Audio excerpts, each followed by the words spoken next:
I just said something about my physical pain, and that really disables me to do things I like, so walking or going out with friends. So that was a social impact in my life, what makes it more difficult to just live a normal life, what I just want so badly.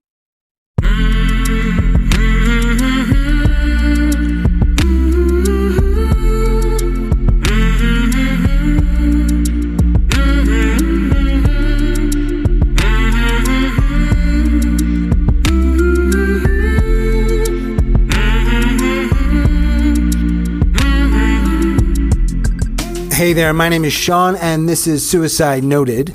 On this podcast, I talk with suicide attempt survivors and ideators so that we can hear their stories. Every year around the world, millions and millions of people try to take their own lives, and we almost never talk about it. We certainly don't talk about it enough. And when we do talk about it, when we engage with people in pain, most of us are not very good at it. In fact, most of us are really bad at it. So one of my goals with this podcast is to have more conversations and hopefully better conversations with survivors, in large part to help more people in more places hopefully feel a little less shitty and a little less alone. Now, if you are an attempt survivor or ideator and you'd like to talk, please reach out. Our email is hello@suicidenoted.com. I'd love to talk with you. You can learn more about the podcast at suicidenoted.com. You can also check out Spotify, where we have a weekly poll, Apple, where there's all kinds of other information, including a way to rate this podcast. And if you think we've earned it, please give us 5 stars. One thing we continue to need help with is formatting and indexing our transcripts. They are AI-generated transcripts, but they need some human review. If you have the time, the energy, the interest, please reach out. I'd love to talk. Also, we may be offering some commissioned work on some projects very soon, mostly around outreach initiatives. So if that's something you're curious about, shoot me an email. Finally, we are talking about suicide on this podcast. You probably know that. My guests and I don't hold back, so please take that into account before you listen or as you listen. But I do hope you listen because there is so much to learn. Today, I am talking with Willeke. Willeke lives in the Netherlands, and she is a suicide attempt survivor.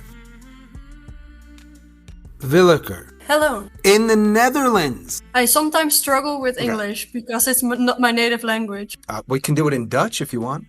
No. You don't think it's possible? Do you think it's possible that I'm fluent in Dutch? No, I don't think so.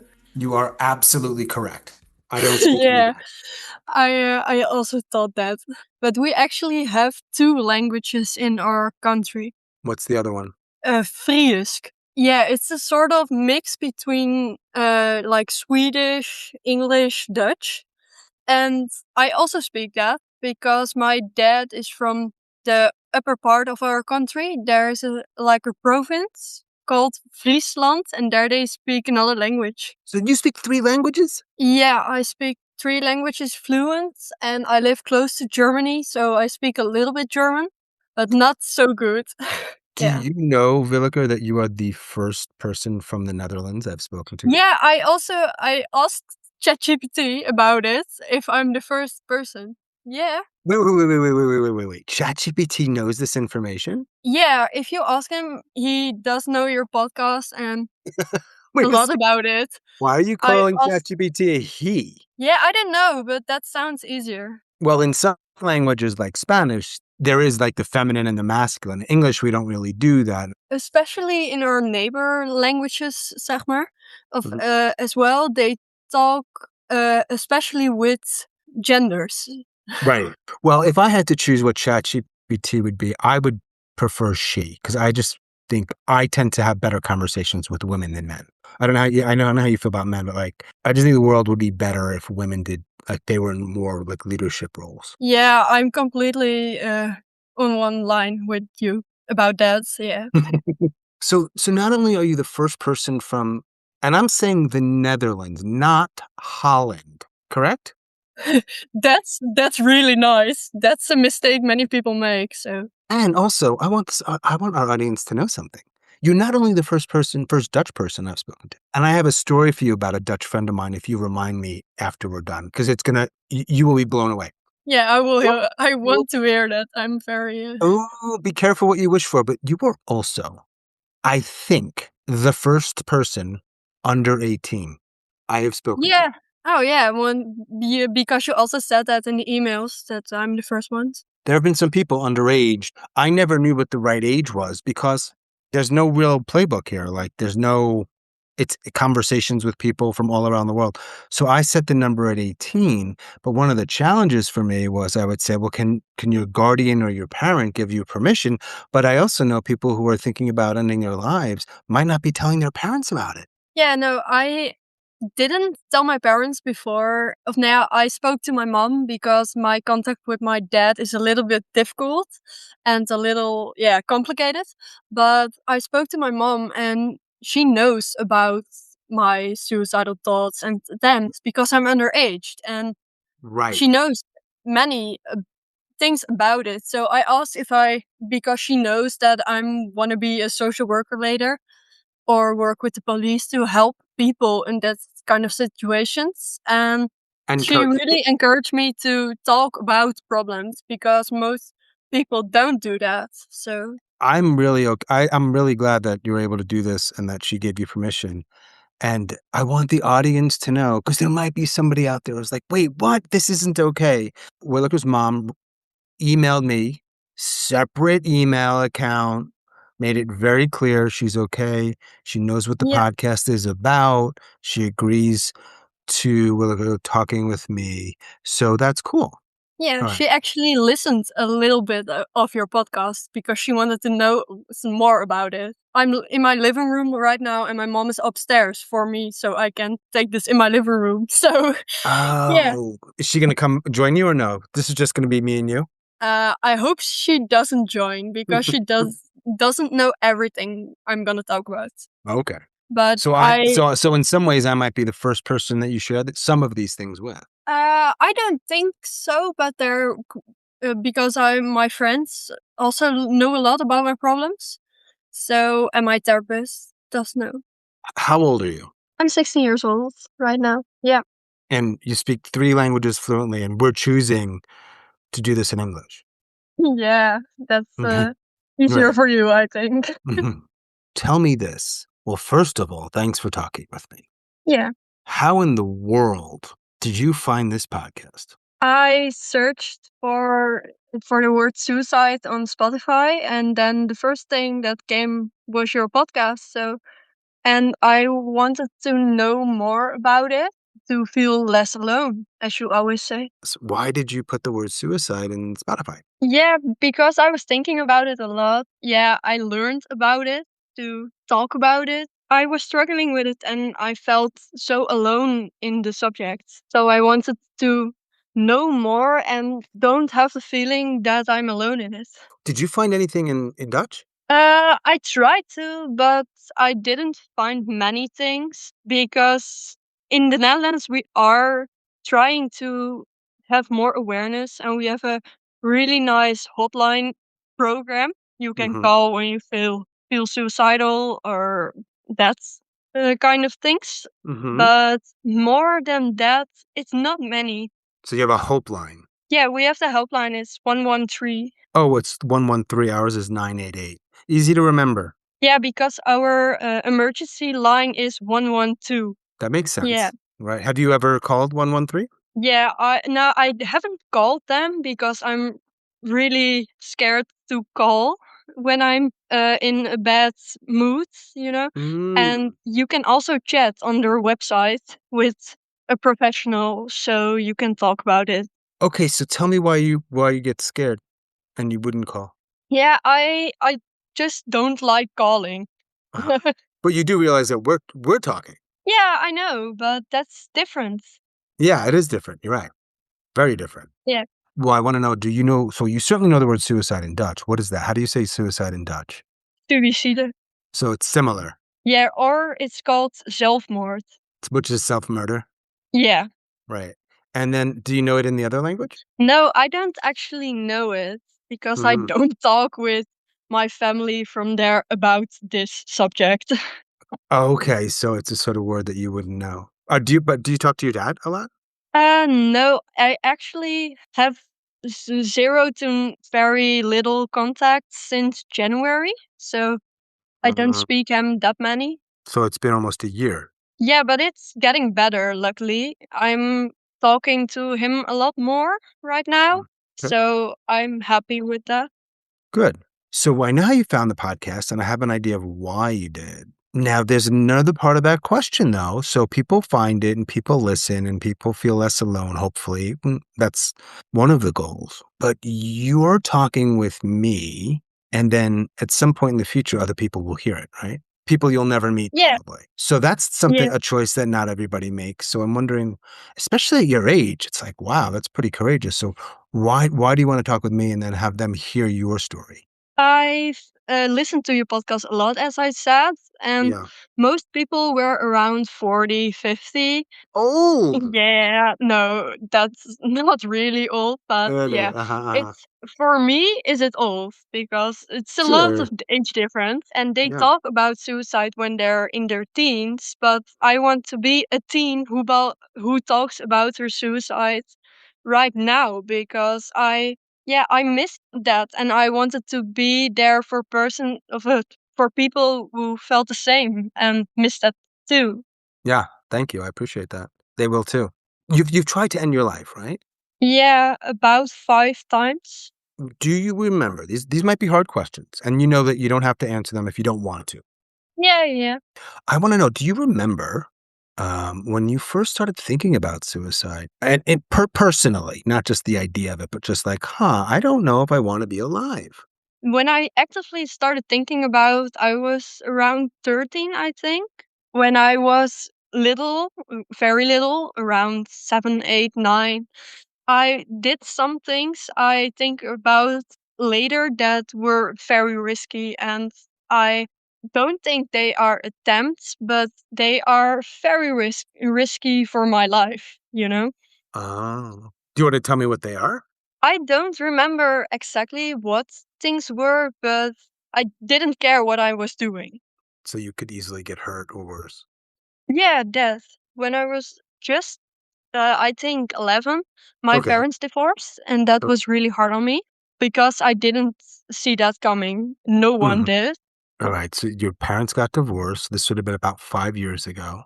Yeah, that's a little bit more than 5 years ago. It was the 10th of September in 2020. So, Okay. Wow, that's interesting. yeah. Not that you care, but that's just after the podcast started. Oh, yeah, right. Isn't that weird? July of 2020. Wow. Total coincidence. I assume. I don't think my podcast starting had any influence on your parents getting a divorce. No, I hope so.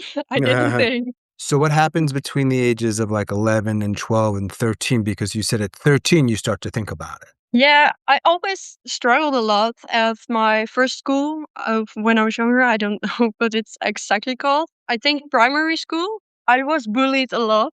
I struggled with it, and no one understood me because, yeah, I didn't have any diagnosis or anything. Yeah, people just didn't understood me, so I was the one that was left out of anything, and that was a struggle for me. And then became my parents' divorce, which was really hard.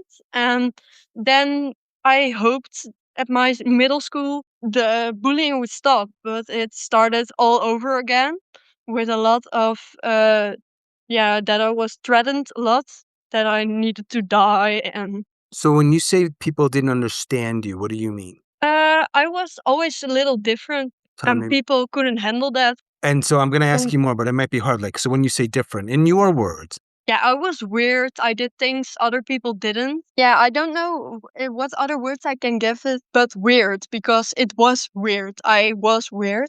so this goes on for a couple of years, and you said you're in middle school, right? So that's about 13 years old. Yeah, Did you? the school system works a little different here, so No, that's similar to the United States. yeah, but it's called really different. You go from age 4 to 12 to Mhm. yeah, a sort of secondary school and then you go to yeah, a next school and that's 4, 5 or 6 years. So Did you say that they would threaten you and sometimes tell you to die, or what yeah, happened? in the summer holiday between my first and second school, there were people who thought, yes, she isn't in our class anymore, so we can say what we want. And they, yeah, did that very bad way. So they threatened me that I needed to die and they would help me that I die. All that kind of stuff. Oh, wow. Okay. So do you think that so I know so your parents got divorced, you're getting bullied a lot, it sounds like. Yeah, Uh, from age 9 I got bullied, I think. okay. How old are you for your first attempt?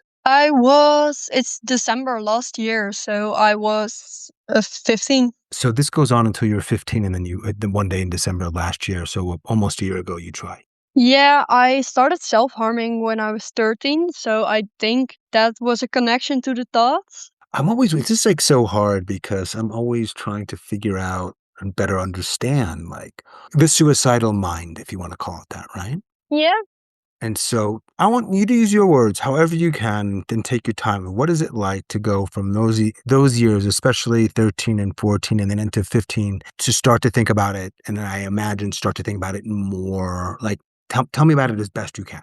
The thoughts became more and more clear, and I started to figure out a plan how I wanted to do it. My self harm addiction got really worse, and also I started to drink a lot of alcohol. So that was not a really good combination. And my school just got worse, worse, and worse. So it Okay. became really bad with me mentally. So that's what became my first suicide attempt.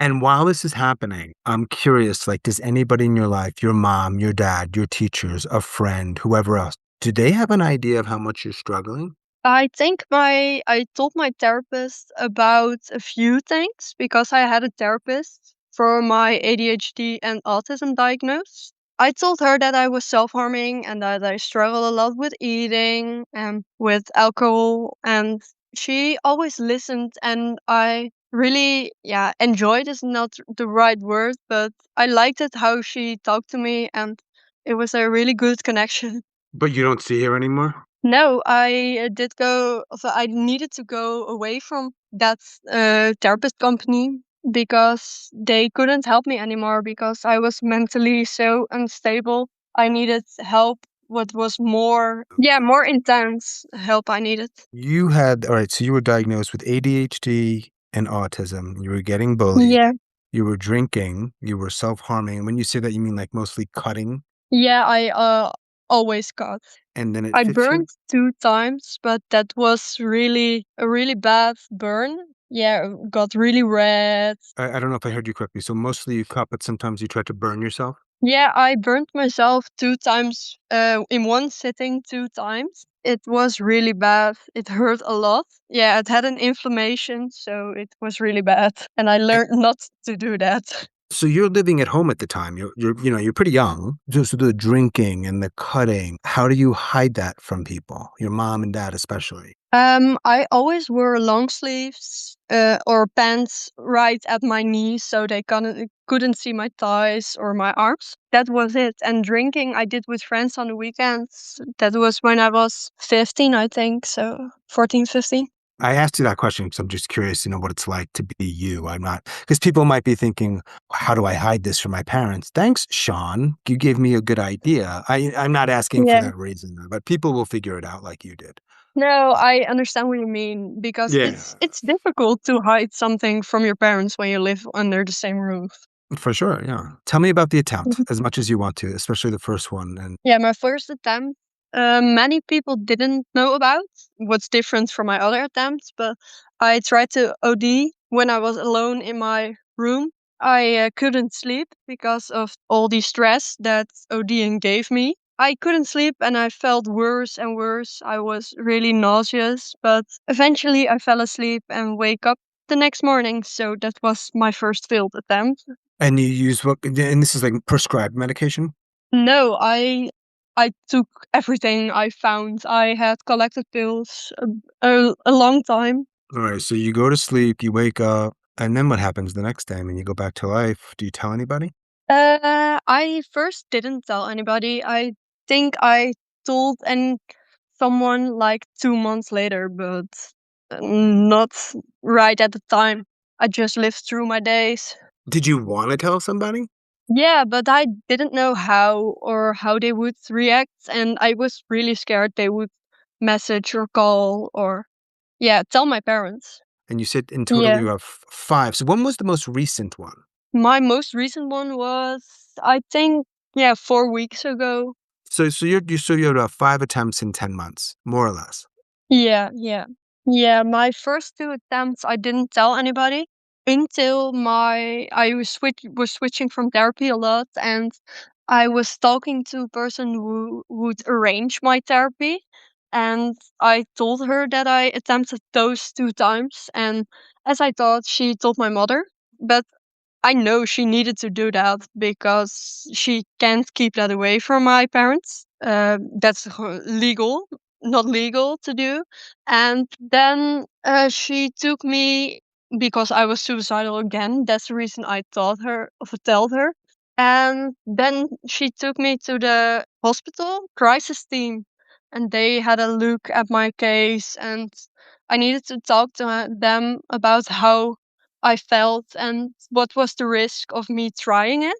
After a long, long, long talk with them, I needed to sleep somewhere else because my own home wasn't safe enough because I had many options to try. And then I got to sleep at a friend's house for the night. And then I tried to live my life normally again until the next attempt. When you said you talked to them, was that in a hospital? Yeah, it's in the hospital, but it's the wait, I'm gonna seek the word. No, I didn't stay there. It was urgent care. So eventually your mom finds out. Yeah, she was called. What does she say or do? She was crying a lot, what I found very difficult to see. Because if you tried 5 times in 10 months, Yeah, and the last 2 attempts were the most risky ones. okay, so hang on one sec. The first one was an overdose. The second one, same. Yeah, second one was also overdose. Third. The third one was also an overdose. And these are all happening at home, similar type of things. Yeah, all similar as the first attempt. The second and third time afterwards, does something change? Like, do you tell people? Do you go to a hospital? Or is it really sort of a similar cycle? Yeah, it was a really similar cycle. I just only took more and more pills each time. Oh, I see. Do you want her to die? Yeah, I really wanted it, but I think afterwards, if I go back to the time, I just wanted the pain to stop, and Right. that Yeah. was the easiest option. What's it like to want or really want the pain to stop and the pain doesn't stop? It is, you only think about ways to stop the pain. So as I was self-harming a lot, I only thought about suicide. My school was going really bad. And so when you say the fourth and fifth attempts, or the two most recent ones were the riskiest, is that did you change the method? Yeah, also, but before the 2 attempts, there was a hospitalization. Now, did you choose Be- to do that, or were you forced to go there? And no, I was forced because I said I was going to try again, and they couldn't talk me in different directions, so they had me taken to a clinic for that. And then you stayed there overnight? I stayed there for, wait, I need to think. I think 9 days. Okay, so you're not in school, you're staying there. It was in a holiday, so I Mhm. didn't miss any school. So that was really, really unfortunate. Right, right. Alright, so tell me about those 9 days. It was really weird because I was just going to with my psychiatrist. I had an appointment. I was going there with my mom, and they were talking to me. I was talking to them without my mom for a few seconds, and they asked me about my suicidal thoughts, and I told them just what I thought, and that was not what they wanted to hear. They were calling and calling, and they said, yeah, you're going to be hospitalized because you are not safe for yourself. You're a danger for yourself. Mhm.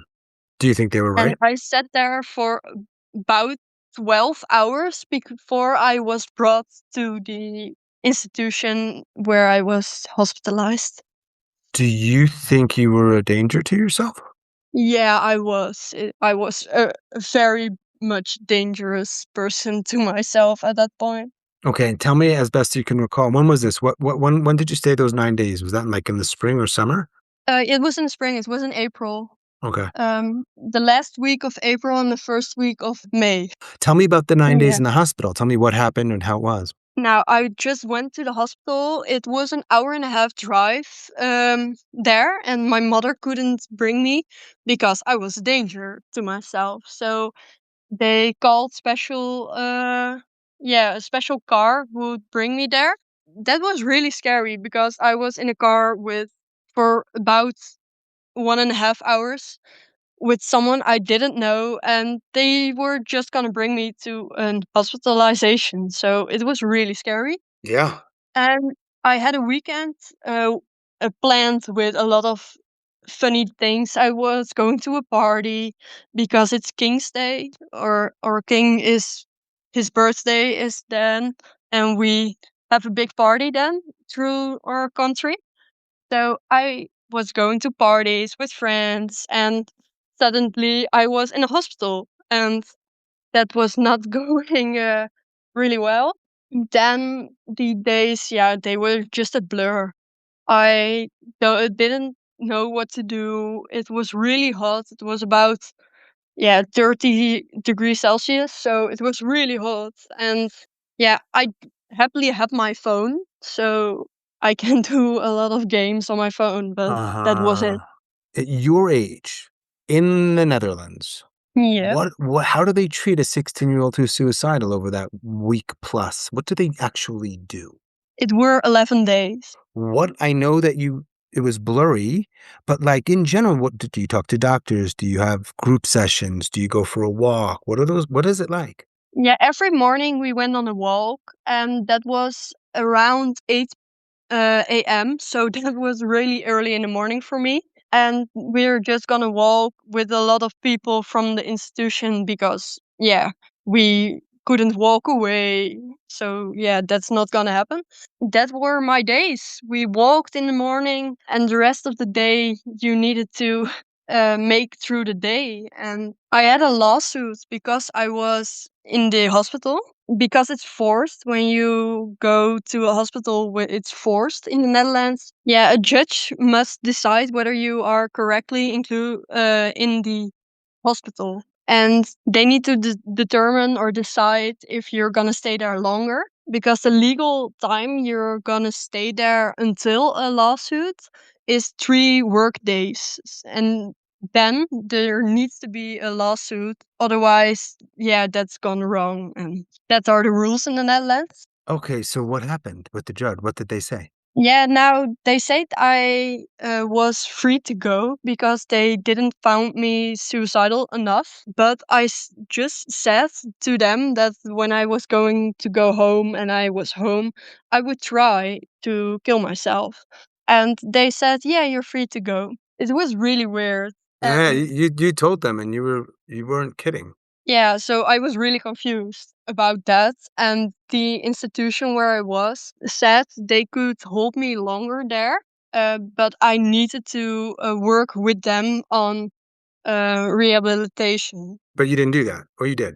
No, I didn't do that the first days because I Right. didn't want to get better. I just wanted to die. Right.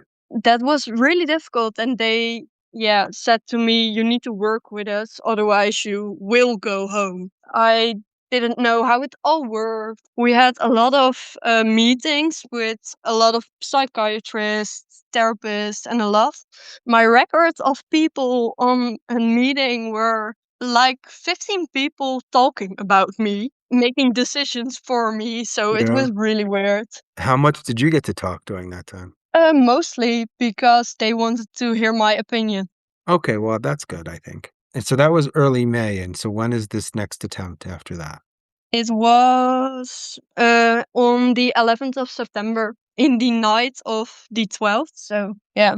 And so what made this more serious? Because you said it was a more serious one. Yeah, there was a more serious one because we first went to the crisis team of my therapist group because I had spoken about wanting to try to kill myself again.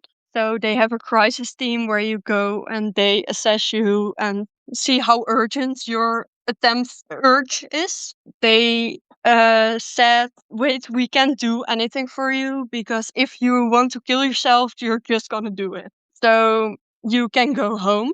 So I went home with medication to sleep, but I still wasn't feeling better. And at the crisis team, they said to my mom, from it's your responsibility if she, yeah, because it's your daughter and you need to make sure she doesn't kill herself. So that was really weird and heavy for my mom. And we came home, and I was so crazy in my head that I grabbed all my medication I had because I had prescribed sleeping medication.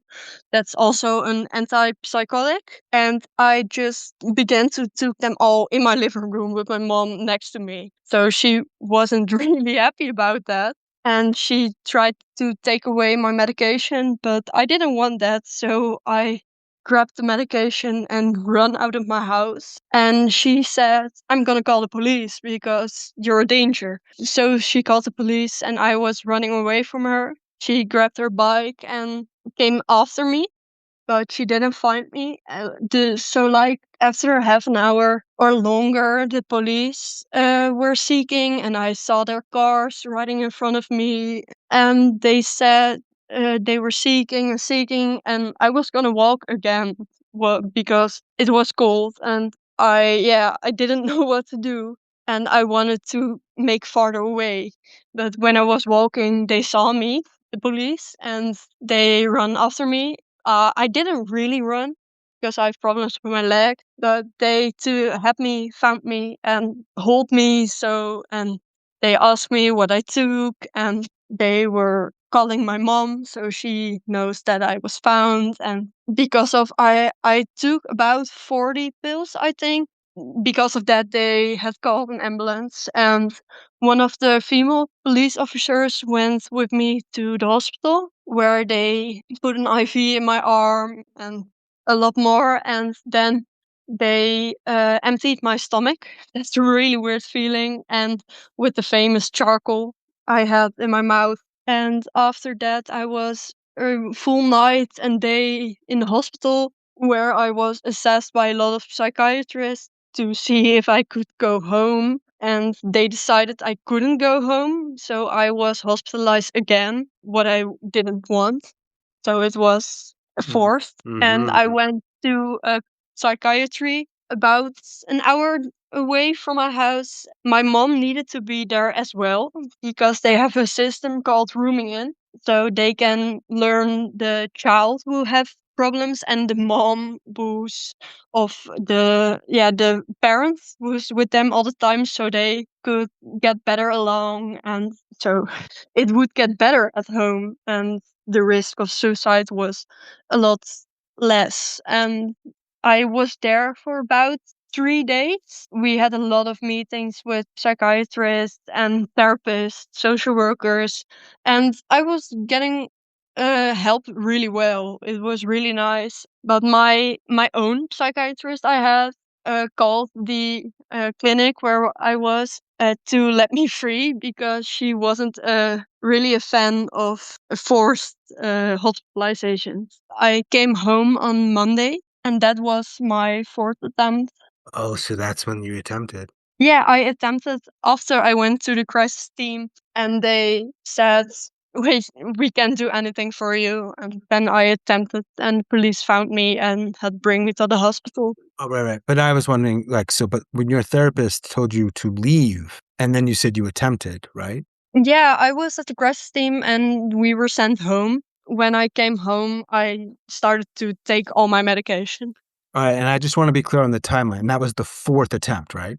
Yeah, that was the fourth attempt in September. What happens after that? What is it, like 2 more months after that, and then you tried it? Yeah, it was exactly 2 months when my fifth attempt became happened. Okay, so what's going on between in those 2 months? It was really much because when I attempted my fourth time, when I was what I just told, I was at school, so I missed a bit of school, and they were really worried that I couldn't go to school fully because they had made a lot of exceptions for me the year before that. And they worried that I wouldn't finish my school. So we had a lot of meetings about that. Yeah, they worried about me a lot. They made a lot of appointment agreements with me that I Appointments. wouldn't talk about my problems at school. Yeah. They had a difficulty with it that I told them about my thoughts. I find that interesting. I mean, sure school in some ways can help a lot, but like, does it really matter that you're falling behind a little bit in school, given what we're talking about here? Is it really the most important thing? I don't think so, but they Yeah. find it a lot difficult. And I also had a school social worker, like a person who you can talk to at school if you have problems. And I had a really good, of I have a really good connection with her. They find it Mm, too heavy on her that I talked right. about such difficult problems with her, so I can't do that anymore. You cannot do that with her. No, I need to talk about it with my own with my therapist outside of school about that. And but is there anybody else you can talk to about it? I have a lot of friends I can talk about it to, and my girlfriend. I can talk about it, but I don't do that too much because I don't want to feel a burden. So they're available and they would listen, but you choose not to usually. Yeah, that's exactly what it is. So I want to hear about the fifth attempt, but I'm also curious. So how every day, whether it's the 2 months in between, or you said, so how do you cope? You were cutting, you were drinking, anything else? Yeah, I had medication, sleeping medication, because the most I thought about suicide was before I went to sleep, and I had a lot of troubles falling asleep. So that was a little less that problem. That medication is an antipsychotic, but I didn't have psychotic episodes. So it was more for my emotions to be a little less available for me to feel. Right. I actually take a medication to sleep that in higher doses is the same thing. It's for Yeah, psychosis. I stopped with it, and now I have antidepressant. Yeah, it's heavy. That new medication. I almost can't wake up in the morning because I'm so tired. Right, right, I right. That's the don't opposite. like that feeling. What do the doctors think that you have? You said ADHD and autism. Did they say anything else that you think is accurate? They didn't say anything more. They said that I have a changing disorder, as like in changing habits and that kind of things. But they Uh, never explained that to me. It just was on my list of diagnosis one day. say that again. A changing disorder? Yeah, it's that's the cryptic translation of it in the Netherlands. Oh, I wonder what it is here. Do you know nothing about it? Because I don't understand. What did they say? Yes, it is an adjustment disorder. Is it in good English? Well, adjustment to what? Just anything, but I think that's just my autism. Oh, it could be like, right, all these things overlap, right. Yeah, I think the three things I have on my diagnosis list are just one big thing with different names. Right. Not laughing at you. It's just funny. I think Uh, the exact same. oh my God. Do you still think you're weird? Or did you ever think you were weird? I am just my own person, and if I'm being weird, I'm being weird. I like it. It's me. Yeah, totally. So what happens last month? Yeah, I was really thinking about suicide for a longer time. I was just putting it away and for a long time, so it became really big in my thought. I just decided to run away to the train and jump in front of the train. But I eventually didn't even make the train. When I was walking to the train, I thought I'm not gonna put myself in front of the train when I'm thinking clearly. So I had taken a lot of vodka with me and drunk that on the way to that, but it was not enough to feel anything about it from it. And I had a knife with me where I cut my whole legs and arms open with. So I was also bleeding. Eventually, my mom called was home and she thought, "Where is Willeke?"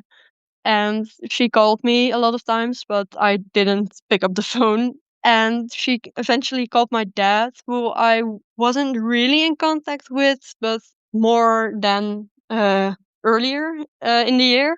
She called him, and they were both calling me, and I wasn't picking up. So they eventually called the police, and the police were seeking me. I heard the sirens far away from me, so I knew they called it. Eventually, I became a little bit clearer in my mind, and I seeked how late the train was going to depart, and I came to a point that the trains didn't ride anymore because it was around 12 p.m. So I wouldn't make it in time to jump in front of a train. My phone was almost at zero, so was really weird, and I just called 112 myself, the emergency hotline, and eventually said where I am. I didn't know why I did that, but I did it, and they found me. But when I saw them, I tried to run away, but that wouldn't work out. And they grabbed me and they searched my body if I had anything sharp because I had a knife with me. They took everything I had with me, so I wasn't in danger. That was done by female police officers because that's a little bit the rules in our country. The same gender searches the same gender. They searched me and they took everything, and then they took me to my own home. And I was home, and they called the crisis team if they wanted to see me or anything about that. But they said they couldn't do anything for me, so I didn't get an hospitalization, luckily. Yeah, that was my last attempt.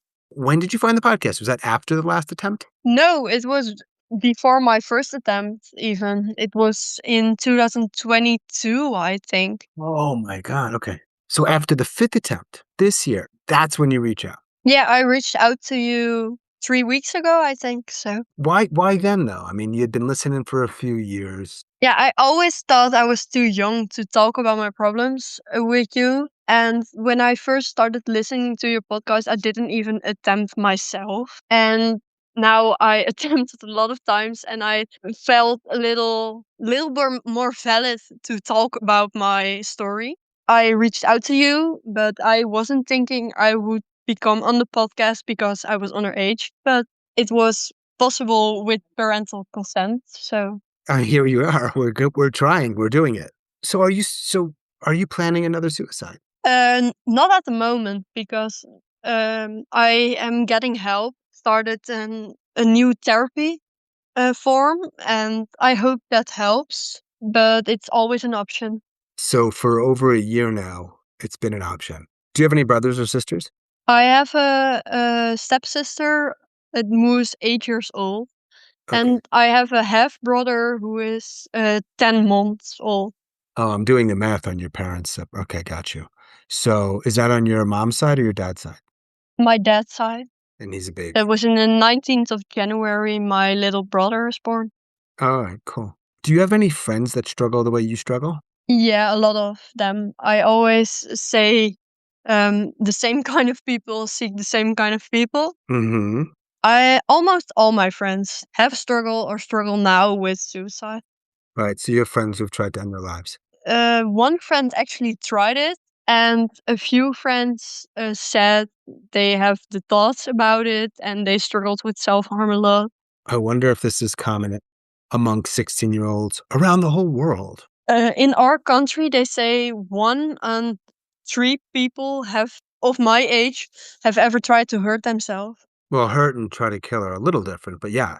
The suicide in the Netherlands is the most common death of my people my age. So I know you can only speak for your experience. Maybe your friends, if you've talked to them a little bit about it too, yeah, but like, do you think that this system is helping you? no, there is a lot of problems in our Dutch healthcare system, Hmm. especially with the mental health. With youth care, we have in Netherlands, it was a lot in the news that they were not treating kids right and that they were abusing them in sort of ways. A few places also got shut down because of that. A few minutes drive from my house is the most heavy youth care system in our country. That one is closing too because of too Mm. many complaints. What is interesting, Willeke, is that the Netherlands is one of the wealthiest and most progressive countries in the world. And that's what's happening. Yeah, and If that's a really big problem if the Netherlands is such a good country in that sort of things, and it's still bad. If you could change one thing, but only one, and of course, you probably can change, you would want to change more. If you could change one thing Yeah. about how people like you are treated, what would it be? I think more experts by experience that they had the same struggles when they were younger. The waiting lists needs to be shorter because that's a big problem. Yeah, I think the overall problem is too little money for the whole system. So more money needs to go to mental health care. That would be a big problem solver, I think, for a lot of undergoing problems. Why do you think there's not more money going? I'm going to keep playing this annoying game. Why do you think they don't spend more money trying to help people with mental health? I think they actually did that the past few years, but it only got worse. So I don't know how it actually works. I read a lot about the mental health care system and a few documentaries, and yeah, I don't actually know how it's gonna solve or get better. I just think they need more experts and good people in the system. Experts, huh? Okay. Yeah, experts. And my opinion goes to people who experienced it themselves. That means I've talked to like more than 300 experts. Yeah, you do. What are some of the bigger myths or misconceptions you want to dispel? That young people don't struggle with mental health issues. Well, that's a problem, but is it a myth? I think because a lot of people in our country think that young people can struggle with that because they haven't had enough experience to struggle with that. When's your 17th birthday? The 20th of August. So what do you think that day will be like? Really weird. Because birthday when I turned 16 was also really weird because you don't want to age up, you want to die, and especially in that period. And what about December 9th, 2025, right now?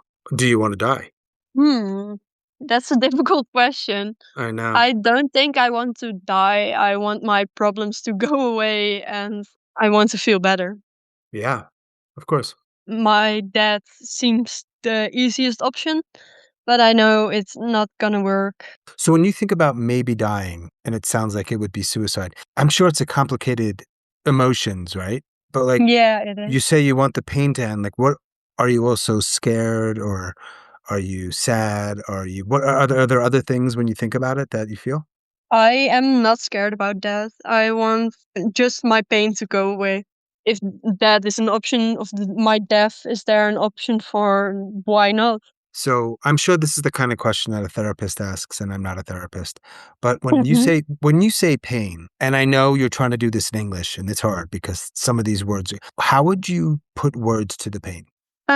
I think my relationship with my dad is a problem. How we talk to each other, and that was a struggle the last year.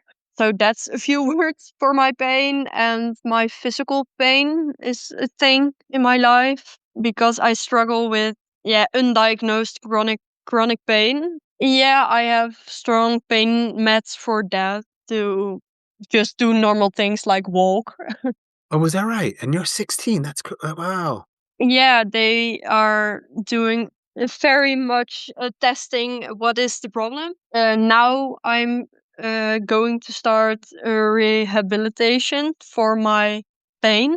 That's very nice because that's a big part of yeah. Also my mental pain.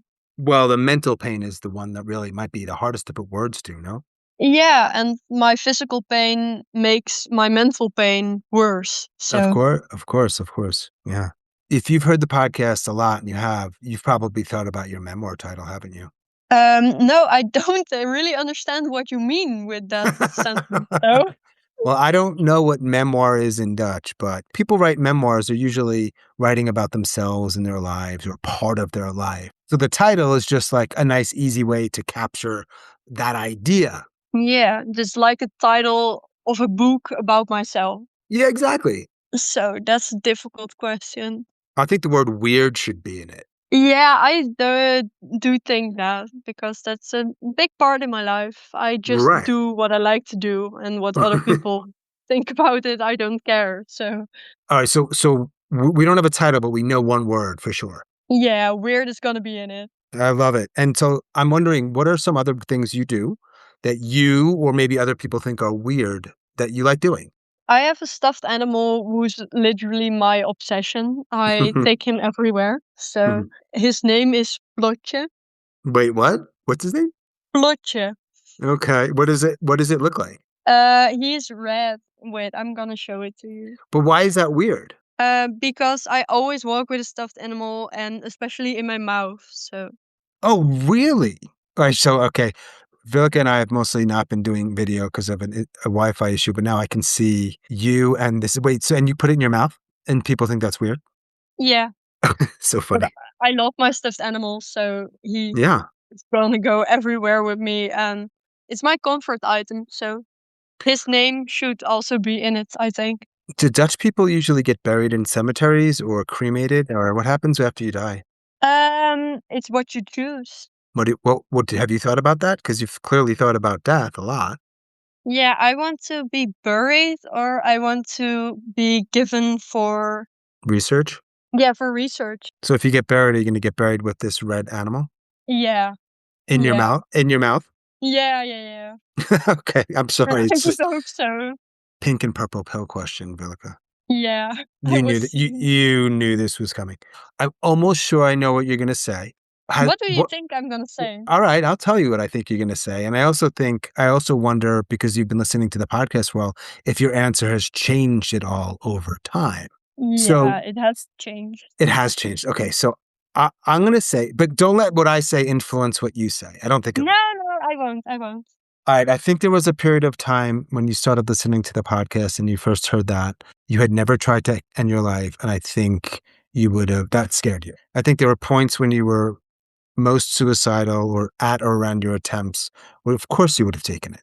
Yeah, And I think now, so it's a tricky one because you could answer any of the three most common ways people answer, and it would make sense to me yeah. based on what we've talked about: take it, savor it, throw it away. But do you have an actual answer? I'm gonna save it, but Mm. when my life gets bad again, I'm just gonna take it right away. Do you wish any of your 5 other attempts had worked? Yeah. You do? Yeah, I really do. Because Alright. I'm now trying to get better, and it's a lot more difficult than just ending your life. Yeah, for sure. What do you think is keeping you alive then?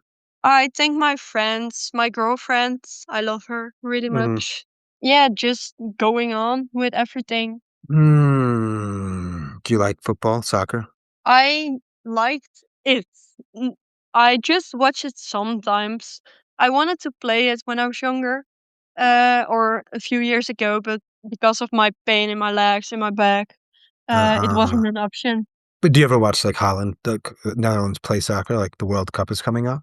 Yeah, then I watch it and I'm for the Netherlands, but Of yeah. course. I like that their uniforms are orange. Yeah, just so right with our country, and so So, yeah. like, bright and unique and yeah. Yeah, I love it. The last time they had a really good chance of winning the World Cup was, I think what year were you born? 2010? 9. In 2010, they were in the finals. Yeah, and the woman of the Netherlands soccer yeah, group, they Uh-huh. were in the finals a few years ago, I think. That's cool. Yeah, they were in the half finals or finals, so I don't know if you thought about other things or wrote some stuff down, but what else do you wanna share with me here right now? I think we covered most of it, yeah. Mhm. We mostly talked about my attempts. That's Mhm. what the podcast is about, so that's right. But not Mm. really what's behind my thought. Well, share that if you want or if you can. Yeah.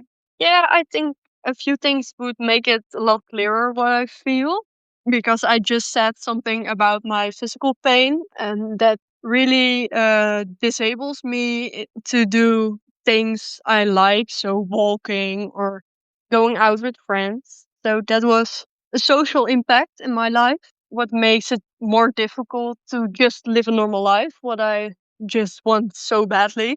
And yeah, I struggle a lot with talking with my dad because we're just the same mentally. And I think he has undiagnosed autism and he doesn't Uh, understand himself. So we struggle a lot with fighting between each other. That sucks. Remember I said there was something I was going to share with you earlier? Yeah. But Mm-hmm. you know about 9/11, right? Yeah, I know about 9/11. Yeah. Because it was 20-something years ago and it was in a different country. But yeah, okay, you know about it. One of my good friends, a Dutch woman, she died in the building. And I think she's the only Dutch person that died on 9/11.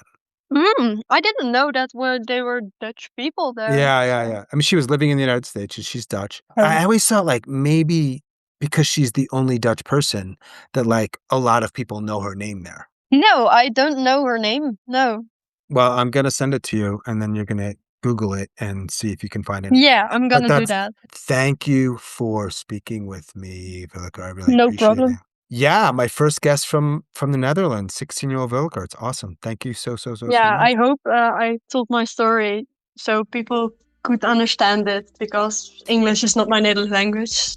I think you did an outstanding job, and I appreciate it. Awesome. Hope your day is decent, or your evening, I should say, and go to bed soon. Yeah, I will in about an hour or so. I need to school tomorrow. Bye. Yeah. Bye. As always, thanks so much for listening and all of your support. And special thanks to Willeke in the Netherlands and Willike's mom. Thanks to you both. If you are a suicide attempt survivor or ideator and you'd like to talk, please reach out. hello@suicidenoted.com. I'd love to speak with you. Check out that weekly poll on Spotify. Help us out on Apple with a 5-star rating, only if you believe we've earned it. If you listen on another platform, I have no idea how that works. And that is all for this week's episode. Stay strong. Do the best you can. I'll talk to you soon.